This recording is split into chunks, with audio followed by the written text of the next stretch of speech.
অনেক স্বাদ না? সেই স্বাদ চরম স্বাদ। আপনার রস খেলে চলে আসবেন মন্টু কাকার বাসায়, আসেন।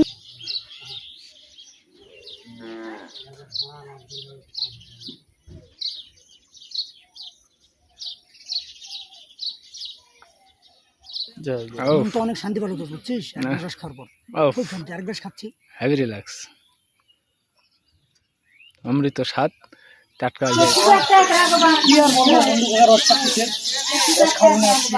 অনেকদিন পর ইচ্ছা ছিল রস খাবো শেষ পর্যন্ত আসছি যে আজকে রস খাবো। এই প্রোগ্রামে আসছি। এই দেখেন মন্টু কাকা রস খাচ্ছি, এই দেখেন খুব সুন্দর রস, কোনো ভেজাল মুক্ত দেয় না, একদম গ্রামের ছেলেপেলেদের খুব সুন্দরভাবে খাওয়ায় আর কি।